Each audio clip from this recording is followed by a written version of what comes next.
Hey everybody, it's Charlie. Thanks everybody for leaving all those awesome questions on my warging video. Lots of people hoping for some very big WTF moments in Season 6, and there's been a lot of awesome evidence from the set that Ari's going to be doing some awesome stuff. I don't know how close she'll get to the things that she does in the books, but she'll definitely be doing at least one big book storyline. But just careful for spoilers as we get into questions, so here we go. Number 1. Tucker asks, maybe Jon warged into Ghost before he died, and he can control his corpse like White Walkers control the Whites.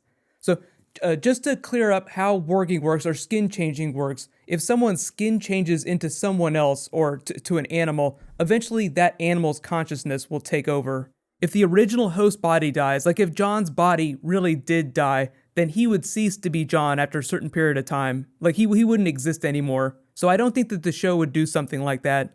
It just seems silly to have some other character pretend to be Jon, to pretend to act as Jon, and then stop being fake Jon and being the regular character again after a certain period of time. Like if he were to warg into Ghost, yes, he would be Jon Snow inside Ghost's body for a short period of time, but then the minute that his original body died, there'd be like a ticking clock, and then after like an episode or two, he'd be full Ghost again. The only way for a warg or a skin changer to experience death and survive is if the body that they warged into dies while their original host body is still alive, and it's incredibly traumatic. Next question. Silence asks, I hope Arya will see again, I mean with her face. I don't want her to forget about the list and the people she's trying to kill. No, I definitely don't think that she's going to forget about that. I do think that the show will have a creative workaround to her getting her sight back, but it's a manufactured thing. It's like a punitive thing that the Faceless Men did to her. She'll definitely get her sight back, though the real question is how long will she go before she gets it back? A lot of you guys pointed out how this happens in the books. I don't know that the show is going to do the exact same thing that the books did with Arya's storyline.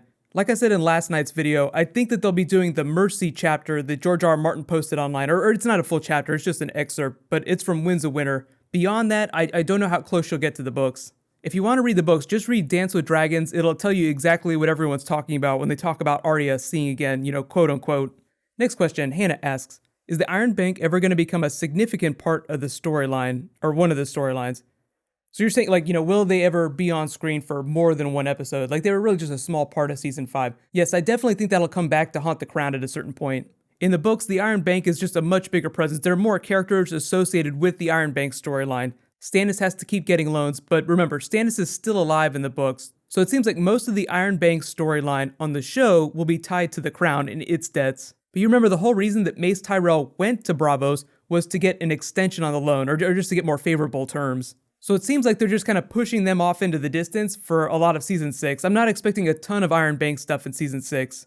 What I think will end up happening is that both on the show and in the books, the Iron Bank will just get so pissed off at all the people that owe them money in Westeros that they'll turn around and support Daenerys. Bitch better have my money. Next question, Woo asks, I'm not even sure how to say that, Woo. Do you think that Jorah Mormont will get his grayscale cured like Shireen?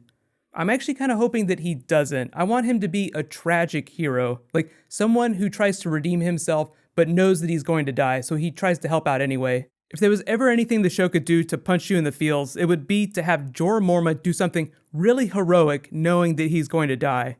But just looking at the progression of grayscale, I think that he has till almost the end of the series, just based on the rate of spread, but a lot of that will depend on what he looks like when we see him in Season 6. Usually new seasons of the show pick up immediately after the finales of the previous season, so I don't think a whole lot of time will have passed when we get to Season 6, Episode 1. So I'm not expecting crazy grayscale like all over his body or anything like that. But if you haven't read the books, there's a Euron Victarion storyline where some grayscale gets cured in a really interesting way. So that could be the solution for Jorah Mormont. Now that I think about it, that would be pretty badass on screen too. But I think thematically, just looking at his entire arc over the entire series, I'd like to see him go down being a tragic hero. I think that would be more rewarding. Next question, Korhal asks, do you think that next season the show will advance Littlefinger's plot towards the north? Do you have any predictions on how that might play out? Well, Littlefinger, the weird thing about the show is that the producers said that Littlefinger doesn't know about Ramsay Bolton, so that, everyone was kind of shaking their fists in the air. So I think he'll try and scramble and back the North Remembers plotline. Like if he finds out that a bunch of Northern Lords are rallying against the Boltons, he'll probably try and help them out and benefit from it. Remember, he still controls the Vale, so what he's probably going to try and do is form an alliance between the Vale and the other Northern Lords to get rid of the Boltons. That's kind of Littlefinger's thing. Sit back and see where the shit hits the fan and find a way to benefit from it. So he's going to try and play the kingdom against the Boltons and play the Boltons against the Lannisters and the crown. Next question, Tatawa asks, Can you explain what would happen if Jon really is dead? No one ever theorizes about it. So this is fun. I mean, I don't think that he's dead, but if he were dead, what would probably happen is Sansa would be like the go-to person for saving the North. Really what's at stake is pacifying the North and then dealing with the White Walkers too on top of that. Like one has to come before the other. Sansa's storyline seems like it's pushing her in a more political direction, just getting better at playing the Game of Thrones, so to speak. Almost as if she were becoming a Littlefinger type character. Just, better at playing with words than with swords. So in the scenario where Jon dies, the story just starts to rally around her as a more important figure to the North, and she becomes the one to broker an alliance with Daenerys whenever Daenerys comes to Westeros and they need to fight White Walkers. Because no matter what, Daenerys is coming to Westeros eventually with her army, so somebody is going to have to form an alliance with her against the White Walkers, and right now it seems like it might end up being Jon Snow, just because he's really good at dealing with a bunch of different groups of people. But that's something that as a politician, Sansa could also do. So that's just all speculation, but I do think that Sansa will continue to be very important regardless of what happens to Jon Snow. If anyone is going to be left to rule Winterfell after Season 8 is done, it's going to be Sansa. Next question, Dark Lighting asks, here's a theory that what if in the past the Starks made a blood pact with the Children of the Forest? So you're talking, I'm not exactly sure what you're referring to, maybe warging specifically. I do think that it's possible that the Children of the Forest taught the First Men about warging. I don't know if there was any intermarriage or anything like that, but there actually was a real pact between the First Men and the Children of the Forest.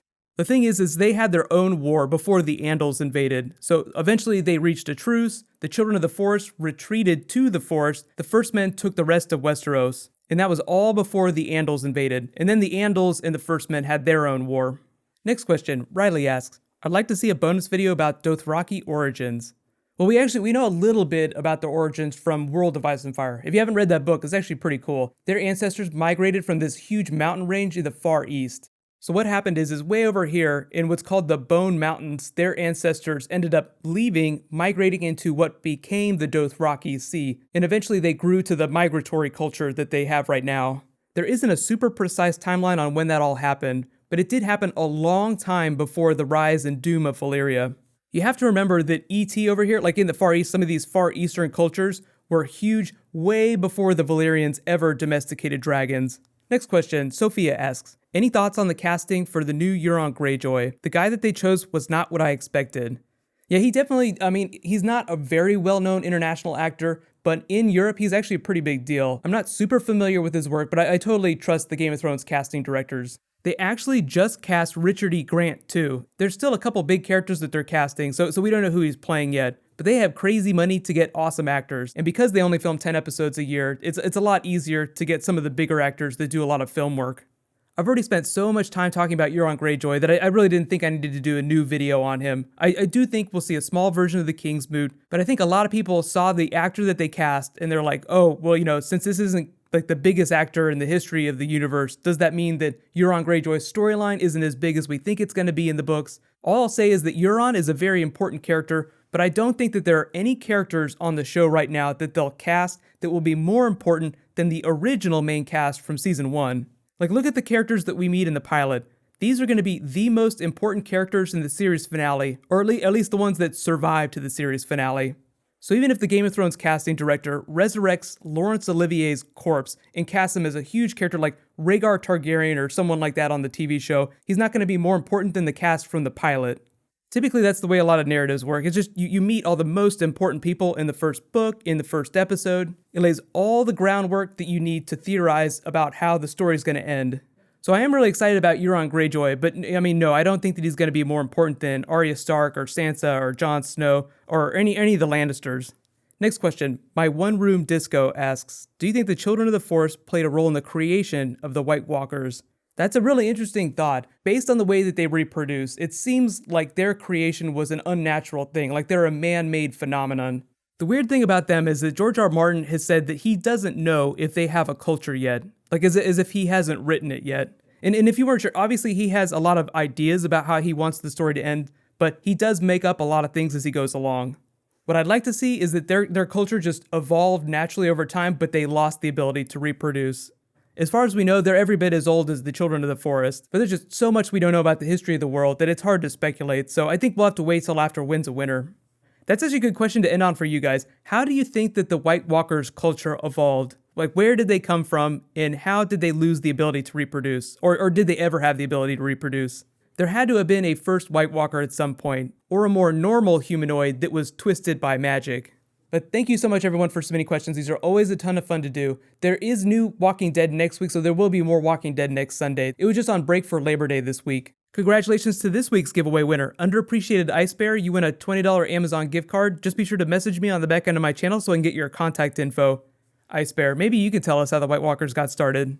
We're still about another week away from a couple TV shows coming back, but there are a couple trailers, like there's a Flash trailer that I think is going to drop this week. So just stay tuned for that. If you guys want, you can follow me on Twitter and Facebook for updates on videos that are coming. The links for that are down in the description, and also links for a couple specific bonus videos. So everybody enjoy the rest of your Labor Day. While you wait for my next video to post, you can click here to learn all about Azor Ahai and the Night's King, and you can click here for all the latest trailers that I've been posting. Thank you so much for watching, everybody. Let's high five. I'll see you guys tonight.